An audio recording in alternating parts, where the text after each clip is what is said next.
ततो युद्धपरिश्रान्तं समरे चिन्तया स्थितं रावणं चाग्रतो दुष्ट्या युद्धाय समुपस्थितं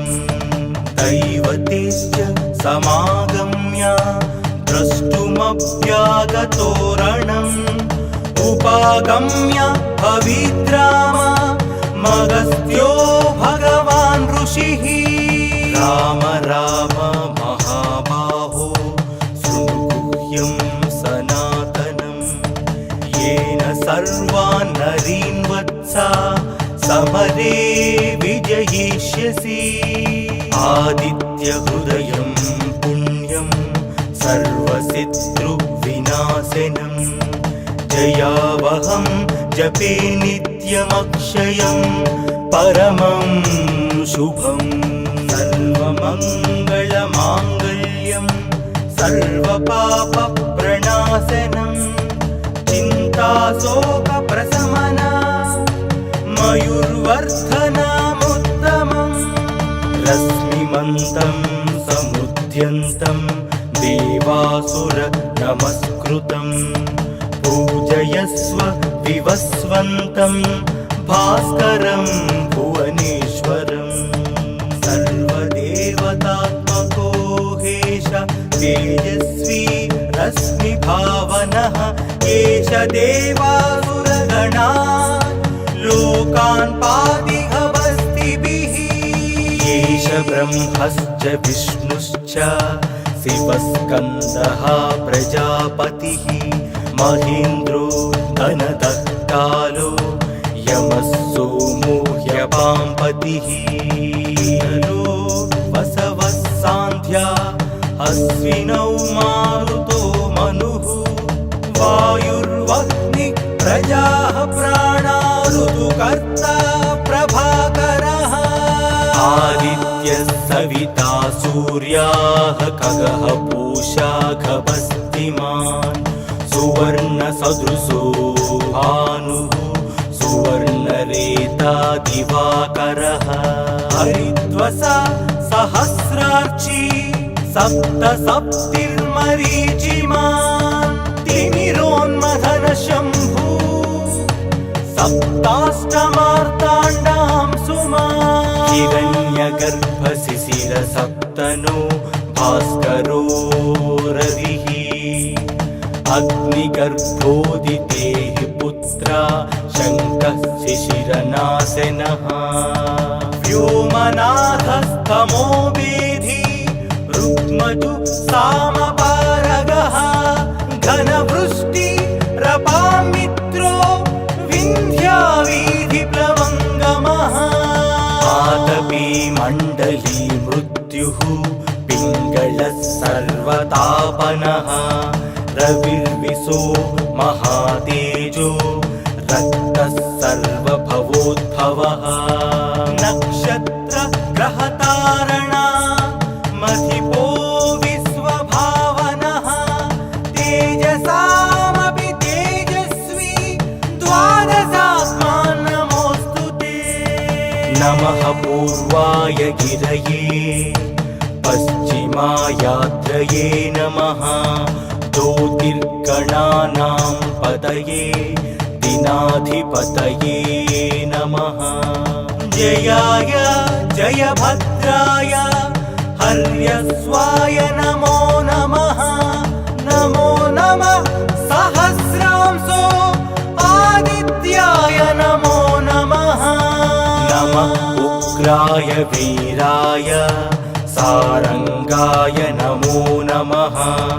नमः पद्मप्रबोधाय मार्ताण्डाय नमो नमः ब्रह्मेशानाच्युतेशाय सूर्यायादित्यवर्चसे भास्वते सर्वभक्षाय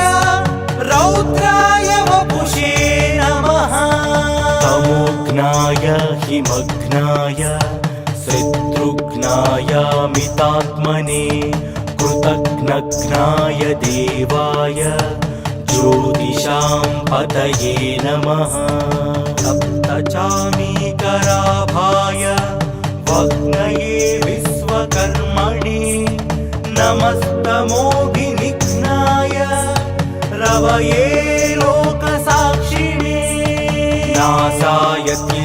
वै तथैव सृजति प्रभुः गायत्येष तपत्येष वर्षत्येष गभस्तिभिः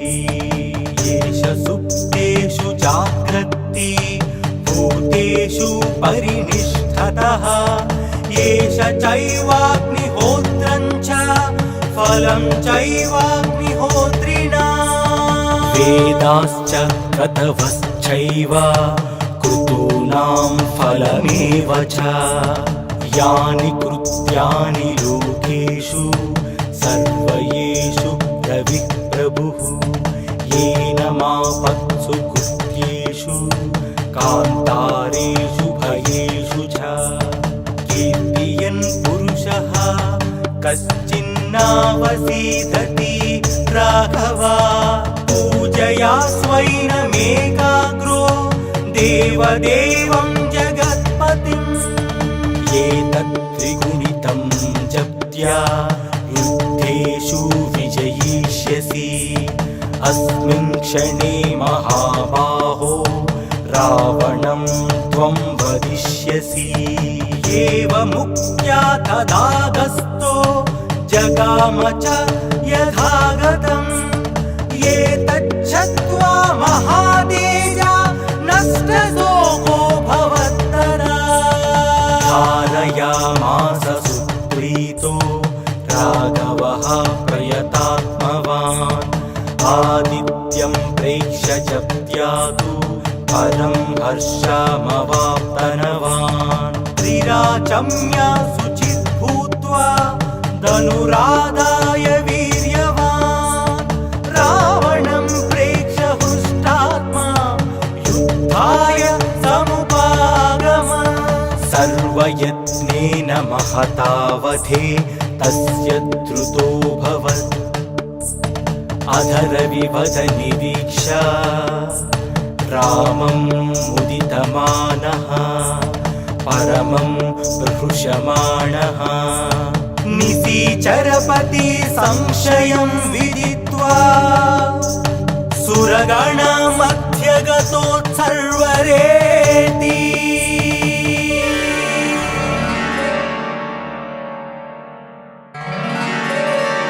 ततो युद्धपरिश्रान्तं समरे चिन्तया स्थितं रावणं जाग्रतो दृष्ट्या युद्धाय समुपस्थितं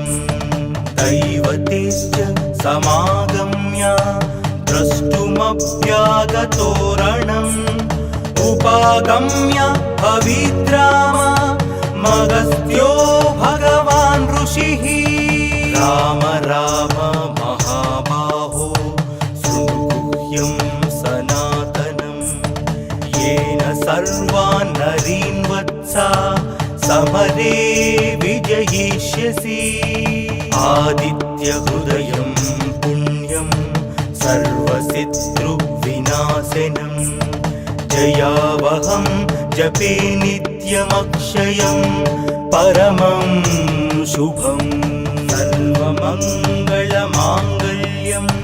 सर्वपापप्रणाशनं चिन्ताशोकप्रशमना मयूर्वर्धनमुत्तमम् रश्मिमन्तं समुद्यन्तं देवासुर नमस्कृतं पूजयस्व विवस्वन्तं भास्करं भुवनेश्वरम् सर्वदेवतात्मको हेश तेजस्वी रश्मिभावनः एष देवासुरगणा लोकान् पातिहवस्तिभिः एष ब्रह्मश्च विष्णुश्च शिवस्कन्दः प्रजापतिः महेन्द्रो धनदः कालो यमः सोमो ह्यपाम्पतिः वसवः सान्ध्या अश्विनौ मारुतो मनुः वायुर्वह्निः प्रजाः प्राणा ऋतुकर्ता प्रभाकरः आदित्यः सविता सूर्याः खगः पूषा खगस्तिमान् सुवर्णसदृशो भानुः सुवर्णरेता दिवाकरः हरिद्वसा सहस्रार्ची सप्तसप्तिर्मरीचिमान् तिमिरोन्मथन शम्भु सप्ताष्टमार्ताण्डां सुमान् हिरण्यगर्भशिशिर सप्तनो भास्करो रविः अग्निगर्भोदिते हि पुत्रा शङ्कः शिशिरनाशनः व्योमनाथस्तमो वेधी रुक्मजु सामपारगः घनवृष्टिरपामित्रो विन्ध्यावीधिप्लवङ्गमः आतपी मण्डली मृत्युः पिङ्गलः सर्वतापनः रविर्विशो महातेजो रक्तः सर्वभवोद्भवः नक्षत्र ग्रहतारणा मधिपो विश्वभावनः तेजसामपि तेजस्वी द्वादशात्मान् नमोऽस्तु ते नमः पूर्वाय गिरये पश्चिमायात्रये नमः ज्योतिर्गणानां पतये दिनाधिपतये नमः जयाय जयभद्राय हर्यस्वाय नमो नमः नमो नमः सहस्रांशो आदित्याय नमो नमः नमः उग्राय वीराय सारंगाय नमो नमः नमः पद्मप्रबोधाय मार्ताण्डाय नमो नमः ब्रह्मेशानाच्युतेशाय सूर्यायादित्यवर्चसे भास्वते सर्वभक्षाय रौद्राय वपुषे नमः तमोघ्नाय हिमघ्नाय शत्रुघ्नाय मितात्मने कृतघ्नघ्नाय देवाय ज्योतिषां पतये नमः सप्तचामीकराभाय वग्नये विश्वकर्मणे नमस्तमोभिनिघ्नाय रवये लोकसाक्षिणे नासाय क्लेश वैभूतं तथैव सृजति प्रभुः गायत्येष तपत्येष वर्षत्येष गभस्तिभिः येष सुप्तेषु जाग्रत्ति भूतेषु परिनिष्ठतः येष चैवाग्निहोत्रं च फलं चैवाग्निहोत्रिणा वेदाश्च क्रतवश्चैव क्रतूनां फलमेव च यानि कृत्यानि लोकेषु सर्वयेषु रविः प्रभुः येन मापत्सु कृत्येषु कान्तारेषु भयेषु च कीर्तियन् पुरुषः कश्चिन्नावसीदति राघवा पूजया स्वैनमेकाग्रो देवदेवं जगत्पतिम् एतत् त्रिगुणितं जप्त्या युद्धेषु विजयिष्यसि अस्मिन् क्षणे महाबाहो रावणं त्वं वदिष्यसि एवमुक्त्या तदागस्तो जगाम च यथागतम् एतच्छ्रुत्वा महातेजा नष्टशोको भवत्तदा धारयामास सुप्रीतो राघवः प्रयतात्मवान् आदित्यं प्रेक्ष्य जप्त्यातु परं हर्षमवाप्तनवान् त्रिराचम्य शुचिः भूत्वा धनुरादाय वीर्यवान् रावणं प्रेक्ष्य हृष्टात्मा युद्धाय समुपागम सर्वयत्नेन महतावधे तस्य द्रुतोऽभवत् अधरविवदनिरीक्षा रामं मुदितमानः परमं प्रहृषमाणः निशिचरपति संशयं विदित्वा सुरगणमध्यगतोत्सर्वरेति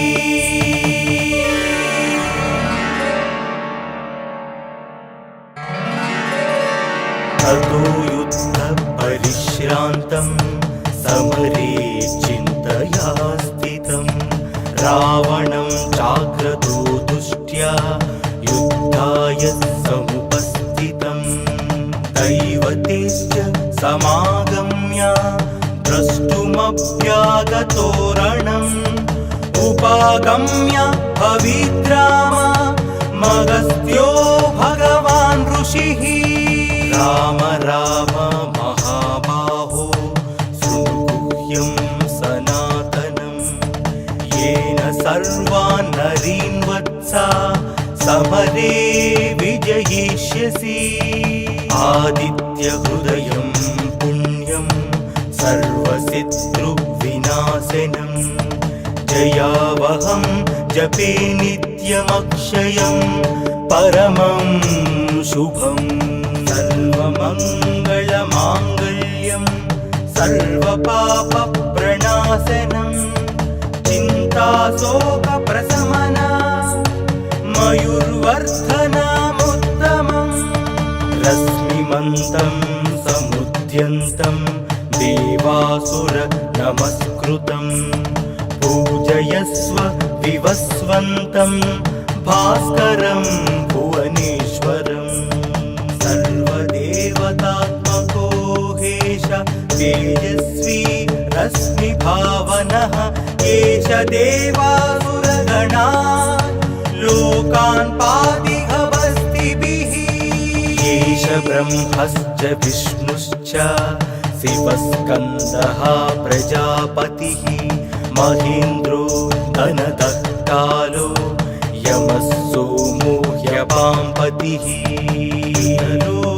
वसवः सान्ध्या अश्विनौ मारुतो मनुः वायुर्वह्निः प्रजाः प्राणा ऋतुकर्ता प्रभाकरः आदित्यः सविता सूर्याः खगः पूषा खगस्तिमान् सुवर्णसदृशो भानुः सुवर्णरेता दिवाकरः हरिद्वसा सहस्रार्ची सप्तसप्तिर्मरीचिमान् तिमिरोन्मथनशम्भू सप्ताष्टमार्ताण्डां सुमान् हिरण्यगर्भशिशिरसप्तनो भास्करो रविः अग्निगर्भोदितेः पुत्रा शङ्कः शिशिरनाशनः व्योमनाथस्तमो वेधी रुक्मजु सामपारगः घनवृष्टि रपामित्रो विन्ध्यावीधिप्लवङ्गमः आतपी मण्डली मृत्युः पिङ्गलः सर्वतापनः रविर्विशो महातेजो रक्तः सर्वभवोद्भवः नक्षत्र ग्रहतारणा मधिपो विश्वभावनः तेजसामपि तेजस्वी द्वादशात्मा नमोऽस्तु ते नमः पूर्वाय गिरये पश्चिमायात्रये नमः ज्योतिर्गणानां पतये दिनाधिपतये नमः जयाय जयभद्राय हर्यस्वाय नमो नमः नमो नमः सहस्रांशो आदित्याय नमो नमः नमः उग्राय वीराय सारंगाय नमो नमः नमः पद्मप्रबोधाय मार्ताण्डाय नमो नमः ब्रह्मेशानाच्युतेशाय सूर्यायादित्यवर्चसे भास्वते सर्वभक्षाय रौद्राय वपुषे नमः तमोघ्नाय हिमघ्नाय शत्रुघ्नाय मितात्मने कृतघ्नघ्नाय देवाय ज्योतिषां पतये नमः सप्तचामीकराभाय वग्नये विश्वकर्मणे नमस्तमोभिनिघ्नाय रवये लोकसाक्षिणे नासाय केशवैभूतं तथैव सृजति प्रभुः गायत्येष तपत्येष वर्षत्येष गभस्तिभिः येष सुप्तेषु जाग्रत्ति भूतेषु परिनिष्ठतः येष चैवाग्निहोत्रं च फलं चैवाग्निहोत्रिणा वेदाश्च क्रतवश्चैव क्रतूनां फलमेव च यानि कृत्यानि लोकेषु सर्वयेषु रविः प्रभुः येन मापत्सु कृत्येषु कान्तारेषु भयेषु च कीर्तियन् पुरुषः कश्चिन्नावसीदति राघवा पूजया स्वैनमेकाग्रो देवदेवं जगत्पतिम् एतत् त्रिगुणितं जप्त्या युद्धेषु विजयिष्यसि अस्मिन् क्षणे महाबाहो रावणं त्वं वदिष्यसि एवमुक्त्या तदागस्तो जगाम च यथागतम् एतच्छ्रुत्वा महातेजा नष्टशोको भवत्तदा धारयामास सुप्रीतो राघवः प्रयतात्मवान् आदित्यं प्रेक्ष्य जप्त्यातु परं हर्षमवाप्तनवान् त्रिराचम्य शुचित् भूत्वा धनुरादाय वीर्यवान् रावणं प्रेक्ष्य हृष्टात्मा युद्धाय समुपागम सर्वयत्नेन महतावधे तस्य द्रुतोऽभवत् अधरविवद निरीक्ष्य रामं मुदितमानः परमं प्रहृषमाणः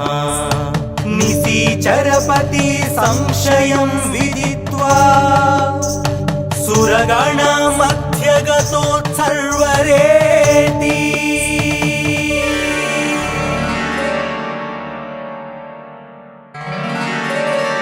ततो युद्धपरिश्रान्तं समरे चिन्तया स्थितं रावणं चाग्रतो दुष्ट्या युद्धाय समुपस्थितं दैवतेश्च समागम्य द्रष्टुमप्यागतो रणम् उपागम्य भविद्राम मगस्त्यो भगवान् ऋषिः राम राम महाबाहो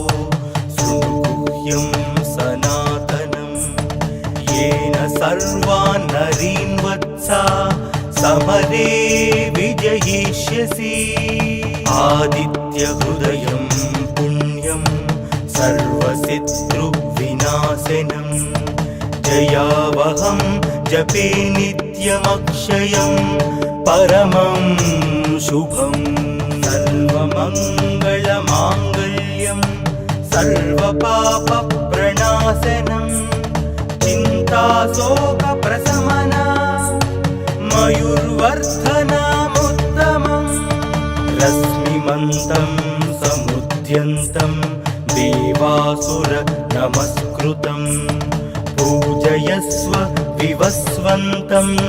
भास्करं भुवनेश्वरं सर्वदेवतात्मकं तेजस्वी रश्मिभावनः एष देवासुरगणा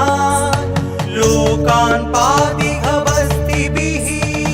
एष ब्रह्मश्च विष्णुश्च शिवस्कन्दः प्रजापतिः महेन्द्रो धनदः कालो यमः सोमो ह्यपाम्पतिः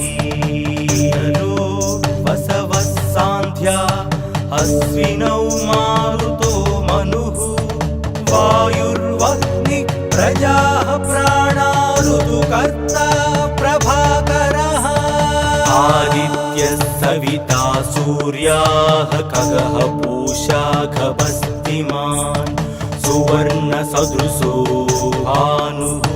सुवर्णरेता दिवाकरः हरिद्वसा सहस्रार्ची सप्तसप्तिर्मरीचिमान् तिमिरोन्मथन शम्भु सप्ताष्टमार्ताण्डां सुमान् हिरण्यगर्भशिशिरसप्तनो भास्करो रविः अग्निगर्भोदितेः पुत्रा शङ्कः शिशिरनाशनः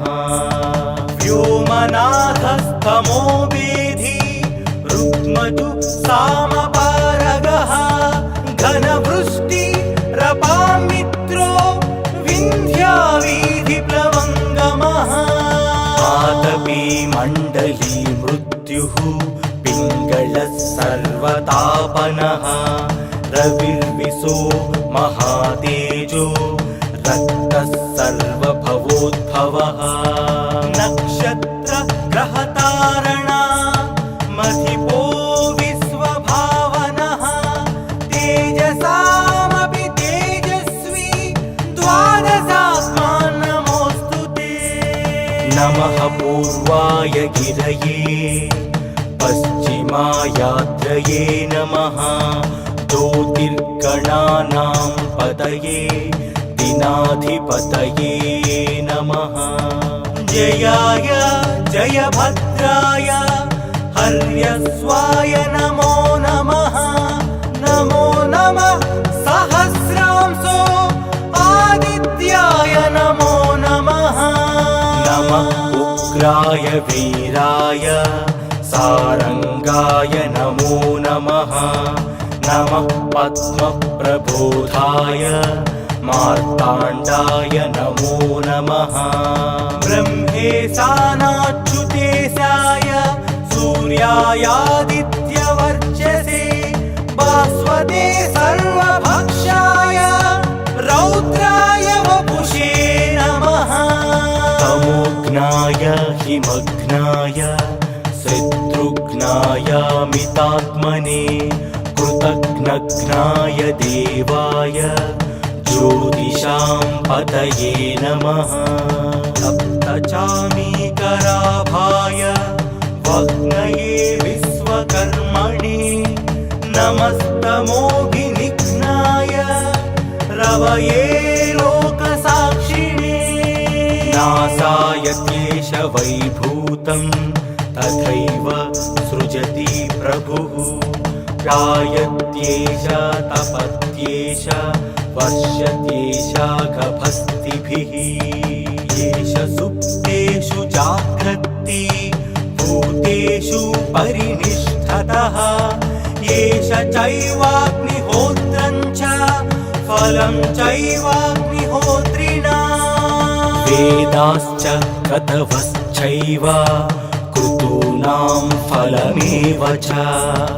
यानि कृत्यानि लोकेषु सर्वयेषु रविः प्रभुः येन मापत्सु कृत्येषु कान्तारेषु भयेषु च कीर्तियन् पुरुषः कश्चिन्नावसीदति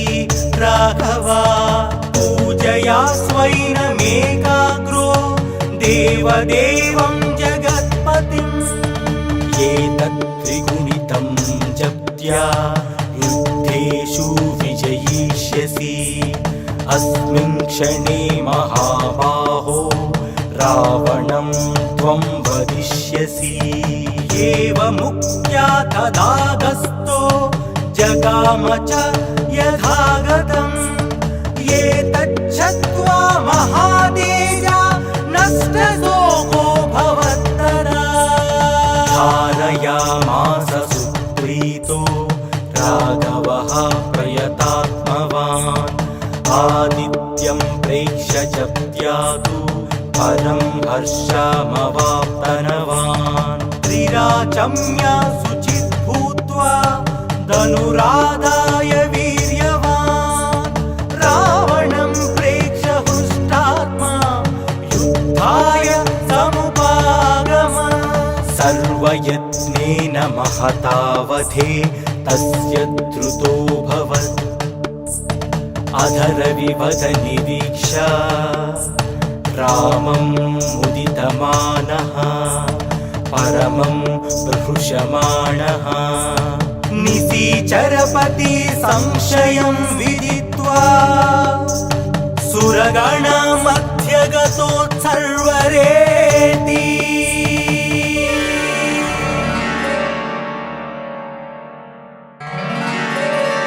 ततो युद्धपरिश्रान्तं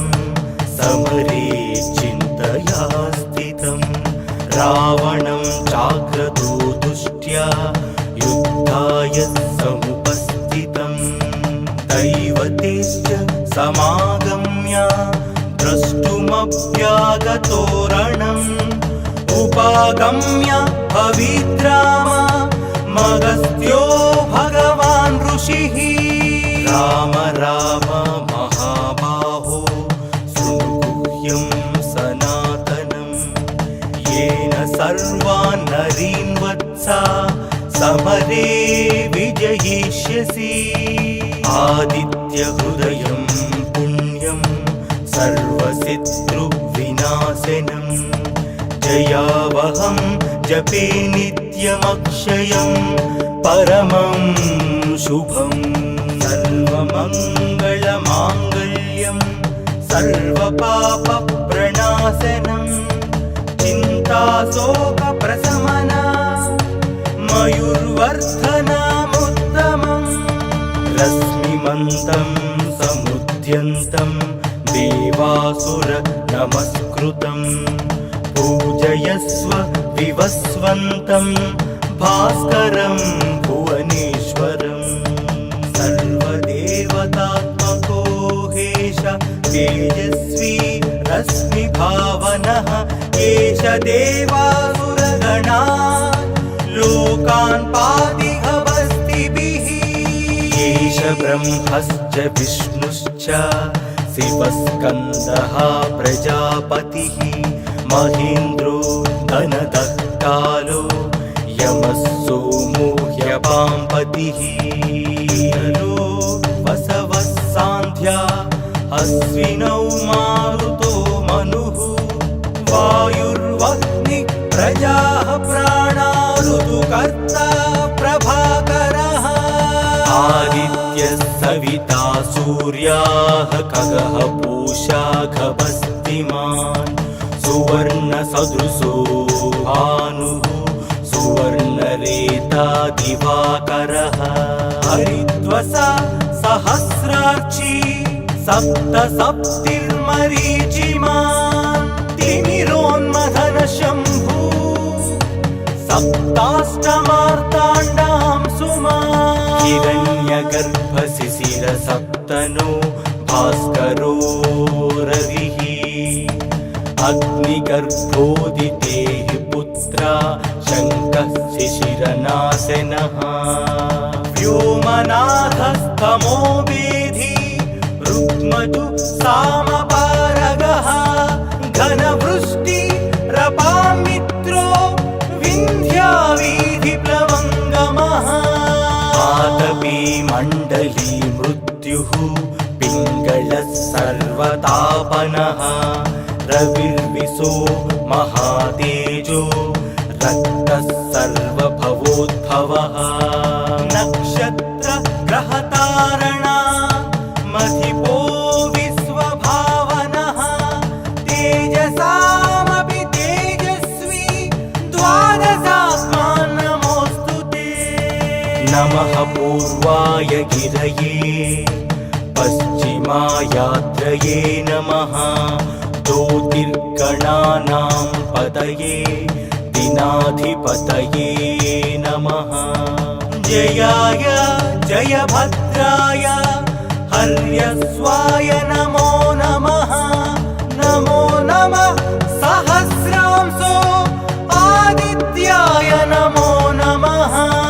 नमः उग्राय वीराय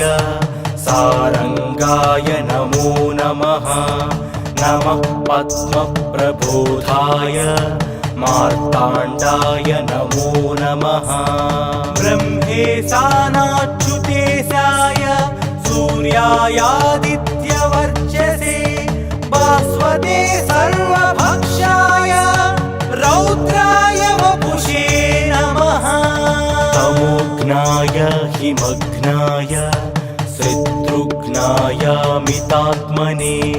कृतघ्नघ्नाय देवाय ज्योतिषां पतये नमः सप्तचामीकराभाय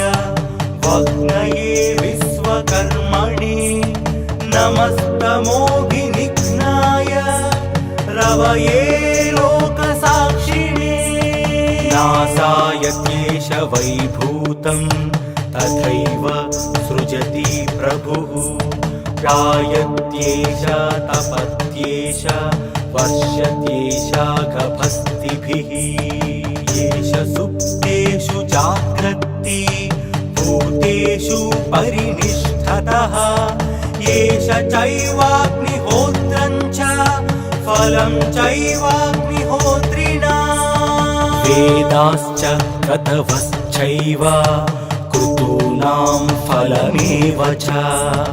यानि कृत्यानि लोकेषु सर्वयेषु प्रभुः येन मापत्सु कृत्येषु कान्तारेषु भयेषु च